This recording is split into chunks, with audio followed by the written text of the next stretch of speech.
Alan is with us. Alan is in New Jersey, Newark to be precise. Hi, Alan. How are you? How you doing, Ramsey? Just trying to put this all together, and I hope to see how we can best unpack this.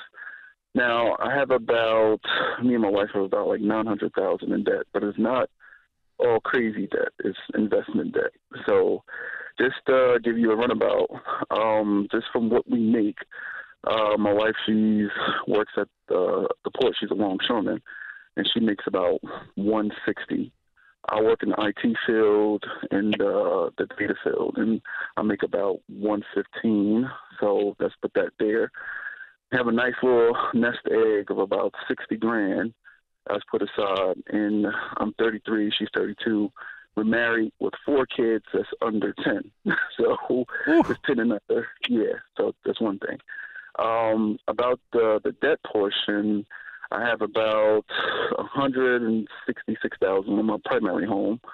I bought a house that I renovated, and I just renovated it as a 2-family home, and that's probably ARV is probably worth about $400 right now, and I don't have no debt on that. But however, I had to take out about $100,000 to put into the property to renovate it. All right, so you do have debt on it, or you don't?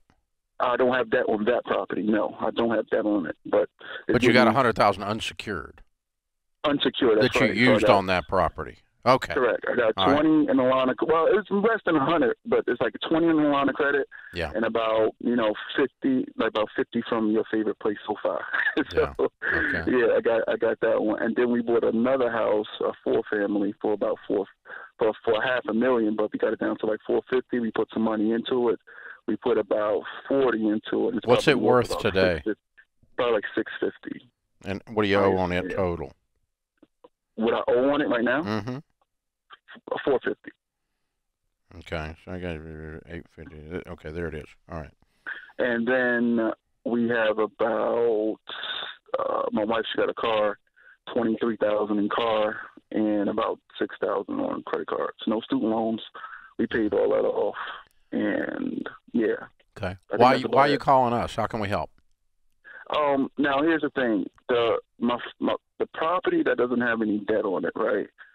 I need to pull money out that property to get rid of the interest rate on the debt that I took out to renovate it, right? Yeah. Why are you calling us? To see. What do you want to do? How could you? What's the best way to structure it, and to see what your recommendation is? Okay.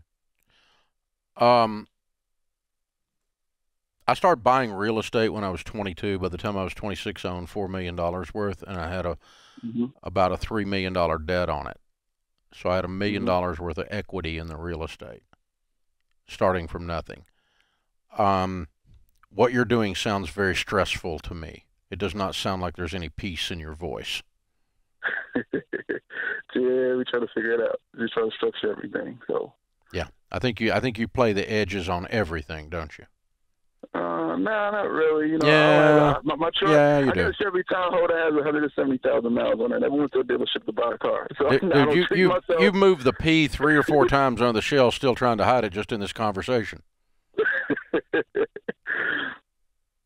Yeah, you're and We're not in the debt restructuring business. We're in the debt payoff business, and it doesn't sound like you're at a point where you want to become completely debt-free or that you're willing to do what it takes to get there. Yeah, the question you're asking and the answers we're going to give are all around the same issue. The issue is, okay, you're 33. When you're 43, what moves are going to make you the best off? Okay? The best off financially and have the best quality of life with 4 little kids, and both of you work in big, high-stress jobs. And everything. So I'm going to get rid of one of these properties and a whole bunch of if not all of this debt in the process. Okay. Because I think that's going to add an amazing amount of peace to your life. A, you cut your number of tenants in half. B, you got rid of almost, if not all, of your debt. So 400 and 166 pays off. You get rid of everything but the debt on the rental. You pay off your mortgage, your car, your credit cards, and the $100,000 that's owed, and you sell the $400,000 property. That's probably what I'm going to do, because that will take me, because the peace And the calm, steady movement rather than the flailing about will cause you to build more wealth over time. And you've been just kind of pushing the edges on this. Maybe you don't realize you are, but and if you don't realize you are, that's even more of a problem. Because I know this guy because I was him. I mean, something about the real estate business, they take the risk meter out of your heart and they put it on a table and hit it with a hammer and break it, so you no longer can measure risk. And you don't perceive that all of this is risk. You just see returns. You get a little it's just like, starry-eyed. well, the renters are paying it off. No, they're not. The renters don't pay their bill half the time. You got a problem all the time with that. And so it's just an issue. So, no, I'm going to move you backward, what feels like backward to you, but set you into a real calm place. Let's visit where you are at that point, okay? Probably the 650 with the 450 loan is cash flowing. It's probably cash flowing a little, not a lot. But you got zero debt then. No house payment, no car payment, no $100,000 unsecured hanging out there at a high interest rate, and you only got a couple tenants. And you make $275,000 a year. And you're 33 years old. That's a much better place than where you are today, brother. That's a much more solid platform to launch into the future. We don't find, Alan, very many people in our millionaire study that borrowed their way into becoming millionaires using the system you're using or that I used when I went broke. Most people, the vast majority of millionaires do not do that to become millionaires. And so that data is real. It's not a theory, and it's not a, well, what about the... There's no arguing with the actual data. Most people, Dave, especially young guys, they want to get into real estate investing. And our advice is to have a paid-for property for yourself first. Then do all of your real estate investing in cash. To them, that sounds insane. Why do we say that? Because the shortest distance to wealth is always no debt. It's the shortest, fastest route. And it's not just I made that up. I mean, it's in the Bible, the borrower slave to the lender. Oh, also, all the data with the 10,000 millionaires that we've studied. Oh, also, if you just walk around and talk to rich people, they're not going to tell you, I did it with Bitcoin. I got this big hit. I bought llamas. I opened a llama farm. They were big one time. There was a big get-rich-quick thing on llama farms. Llama farms, wow. And I bought Beanie Babies. They don't tell you that. And they don't say, I did nothing down real estate. Because I got to tell you, man, I knew probably 100 people doing nothing down real estate in the 80s.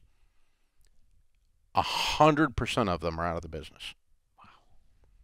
Or they paid off everything and got out of the debt business. One of the two. I actually know one guy that he cashed out of about 3/4 of his portfolio, ended up with 25% as many properties, and they were all debt-free. That changes everything. He got tired of living on the edge. And most people go, well, that's stupid, Dave. You're losing out on all the cash flow of the properties. Well, the thing is, when they're leveraged, they don't cash flow that much. That 450 over 650, he's not making much money. Your margins on that. After you have vacancy, you have loss. Credit loss, meaning they don't pay their bill, they go into bankruptcy. You have a heat and air unit go out. You have a roof leak. You pay your taxes. You pay, and by the time you finish all that, he's not making much cash flow on that. He's not getting rich off that house. Now, the value may be shooting up, but the actual cash on cash, there's not much there. So this idea that somehow you're going to I'll just buy a house and the money just starts coming in. No, it really doesn't if you leverage it up to your eyeballs. So it's all about delayed gratification. Yeah. It's go a little slower or go a lot slower, which in the end of the story ends up being faster. He who hastens to be rich will not go unpunished. There it is again.